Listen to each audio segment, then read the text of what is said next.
Energy is crucial as we can no longer rely on finite fossil fuels which have caused significant environmental damage, including air pollution and resource depletion. Without transitioning to sustainable energy, CO2 emissions could rise by two-thirds by 2040, posing a serious threat to the global ecosystem. Efforts to adopt renewable sources have grown. As of 2023, 25% of electricity comes from renewables, and solar energy costs have dropped by 85% from 2020 to 2020, making it a viable option for industries and driving a cleaner energy future. First, let's discuss the legal feasibility of solar-powered cars. As we discuss the shift towards solar-powered cars, it is important to understand the regulatory landscape that affects their development. The NHTSA sets the federal motor vehicle safety standards that ensures all vehicles, including solar-powered ones, must meet rigorous safety criteria. This includes testing for crashworthiness and ensuring that all vehicles are designed to minimize risks during accidents. Compliance with these standards not only helps protect customers, but also enhances the credibility of solar-powered cars as a reliable alternative in the market. In addition to safety regulations, the EPA plays a pivotal role through the Clean Air Act, which mandates that manufacturers adhere to national air quality standards. While solar-powered cars are designed to produce zero tailpipe emissions, manufacturers must also navigate regulations concerning the production and end-of-life disposal of their components. This is where the RCRA comes into play. Certain materials used in solar panels, such as specific metals and semiconductors, can pose environmental risks if not managed properly. Some companies must ensure that their manufacturing processes and waste disposal methods comply with those regulations to avoid potential violations. Next, looking at liability considerations, it's crucial to evaluate the unique risks associated with solar-powered cars. One significant concern is the potential for component failure in the electrical systems that power these vehicles. While solar panels are generally safe, issues like overheating or installation malfunctions can lead to hazardous situations. Regular monitoring of these systems is necessary to prevent accidents and ensure the safety of drivers and passengers. Additionally, navigating liability in the event of an accident can become pretty complex, especially when multiple parties are involved.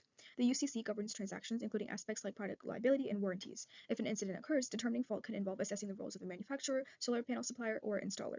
This uncertainty emphasizes the need for tailored insurance models that address specific risks associated with solar-powered cars. By addressing these concerns, we can work towards successful integration of solar-powered cars into the automotive industry. As we discuss the shift towards solar-powered cars, it is important to understand the regulatory landscape that affects their development. The NHTSA sets the federal motor vehicle safety standards that ensures all vehicles, including solar-powered ones, must meet rigorous safety criteria. This includes testing for crashworthiness and ensuring that all vehicles are designed to minimize risks during accidents. Compliance with these standards not only helps protect customers, but also enhances the credibility of solar-powered cars as a reliable alternative in the market. In addition to safety regulations, the EPA plays a pivotal role through the Clean Air Act, which mandates that manufacturers adhere to national air quality standards. While solar-powered cars are designed to produce zero tailpipe emissions, manufacturers must also navigate regulations concerning the production and end-of-life disposal of their components. This is where the RCRA comes into play. Certain materials used in solar panels, such as specific metals and semiconductors, can pose environmental risks if not managed properly. Some companies must ensure that their manufacturing processes and waste disposal methods comply with those regulations to avoid potential violations. Now, let's put our attention to the ecological advantages of solar-powered cars. One of the primary ecological benefits of solar-powered cars is a significant reduction in carbon emissions. Unlike conventional vehicles, these cars don't rely on fossil fuels, and as such, they produce zero carbon emissions, which is very good for the environment and contributes to a much cleaner air, especially in densely populated areas, such as urban areas where the air quality is often compromised by pollution. So, in the long term, you can see that this can lead to a very profound positive effect on public health. Another thing is the physical footprint of solar powered cars. This is another advantage for us as the physical footprint of solar infrastructure is very low compared to the traditional vehicles. Traditional vehicles require gas stations and service stations, which occupy a substantial amount of land. Solar powered cars, however, require much smaller charging stations and maintenance stations, and this makes them more adaptable for various different geographical areas and reduces negative impacts on local environments. So, these are some of the ecological advantages that are contributed if we switch to a much cleaner alternative. Now, as I mentioned before, a significant benefit of solar-powered cars is their zero-emission nature, as they don't burn any fuel. This makes them an incredibly eco-friendly alternative to gasoline or diesel-powered vehicles. With more solar-powered cars on the road, we'll eventually reduce emissions of harmful pollutants, creating a healthier and more sustainable environment. This transition is essential for us if we want to reduce resource depletion and support long-term sustainability goals. One way that we assess environmental benefits is that we look at the energy payback time, otherwise known as EPBT, which measures how long it takes for a solar system to produce the energy used in its production. So solar panels, as you can see through that diagram or the figure that we have on the right hand side, have a payback time of around 4 years currently with our current technology, which can actually potentially drop to 2 years with technological improvements. After this period, the system actually generates a net positive energy, which means that it effectively becomes a pollution-free source for the remaining lifespan. lifespan, usually up to 30 years. So it produces more energy than was used to create it. So in practical terms, this could prevent the release of a significant amount of pollutants, and also it's comparable to taking two cars off the road for almost 30 years. Obviously, because this is a new technology that we're still exploring, there are a couple disadvantages to building these solar powered cars. One of the big factors is the manufacturing costs. It can be so high that sometimes it can outweigh the actual profitability of selling such a vehicle, making it impossible for certain brands to actually produce them or advertise them for regular use. They also have very limited body space, and there's a lot that goes into testing these models. For production. So a lot of the times these models are made purely for testing and for performance. So they leave out a lot of the practical elements like headlights and mirrors, which could become a factor later on in use. So efficient solar cells and batteries are also expensive to install and costly to replace. So a lot goes into building these vehicles in order to make it practical to use for everybody. So these are some of the disadvantages or some of the side effects to keep in mind whenever we're discussing transitioning to an alternative to our regular full part cars.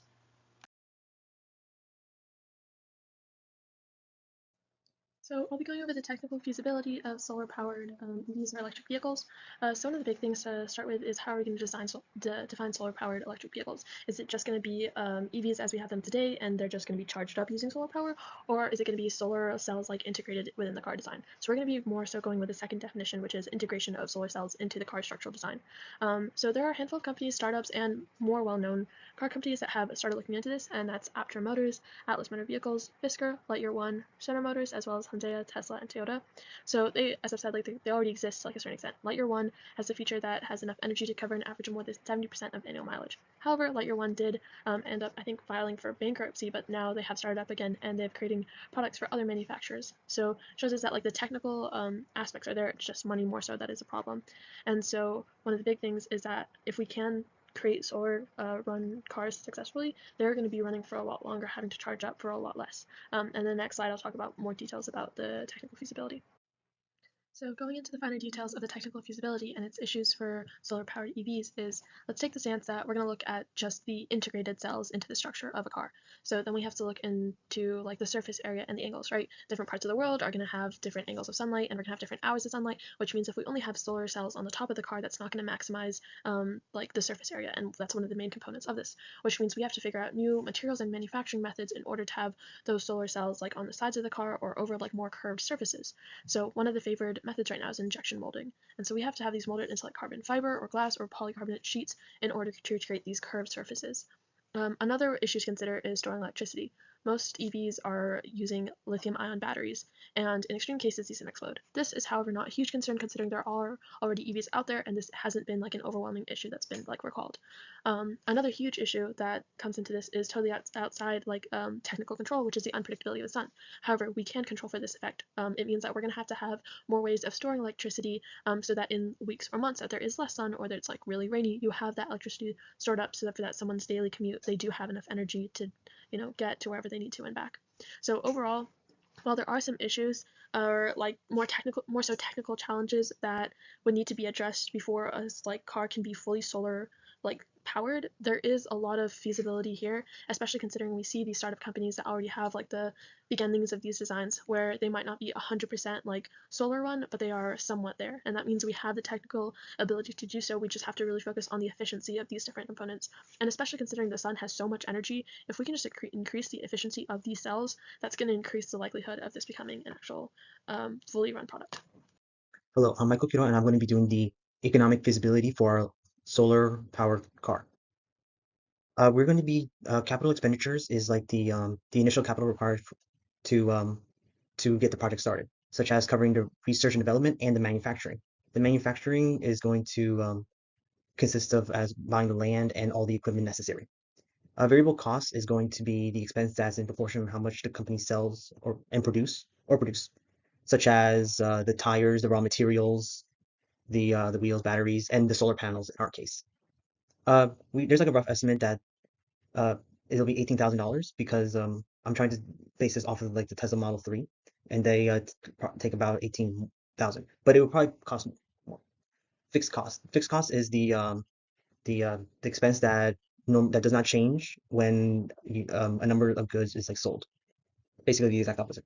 Um, these things are going to be like permits, licenses, R&D, and the maintenance. Um, and next, we're going to be is the revenue projection. The current revenue market, the current market is approximately 0.68 billion, but it is projected in 2027 one to become approximately 3 billion, which is very good for in our case because we're trying to hopefully as the market expands, it allows us to create allows us to feasibly make this project a reality and sustainable. In terms of long-term viability, um, overall, all these things they have like a lot of expenses. As for like the capital expenditure, at minimum is probably going to be like 5 million. Variable cost is going to be probably a millions as well. Um, these are things are very hard to get into the car industry is extremely difficult. That's why, but it's definitely not possible. But it's definitely possible. Recent car companies like Tesla has already shown to do it. And if we have the support of the government to reduce costs and to reduce costs or our expenses, then it's definitely possible for a solar powered car to be feasible. Thank you. So to conclude our study of solar-powered cars, obviously we mentioned solar energy reducing carbon emissions significantly. This is very important for us if we want to switch to a more cleaner and more sustainable alternative. If we want to build a more greener environment, we also have to make sure that when we're integrating solar technologies into these vehicles, we're meeting the current EV policies as well as the potentially new ones that might arise to ensure the safety with solar cells and how it's affecting the environment around us. We also have to make sure that for successful adoption of this new technology and for smooth transition, we are making this technology affordable for diverse economic backgrounds so that we can really make this adoption happen across the globe and across different backgrounds. The environmental and societal benefits of solar powered vehicles, however, they outweigh the initial challenges that we might face in order to build these or manufacture these cars. And they could essentially offer a path towards a cleaner and more sustainable future. So obviously, it's going to take time for us to get over these initial challenges, build better technology, and as time passes, we're going to have better technology to build these cars and make it more sustainable, more affordable for people to switch to this and transition to this newer technology. And eventually, we can really look forward to a future that has a more cleaner and sustainable resource for all of these vehicles that we might utilize day to day. And that concludes our study of solar powered cars and how they might affect our environment and how we can switch to a much cleaner alternative for our day to day lives.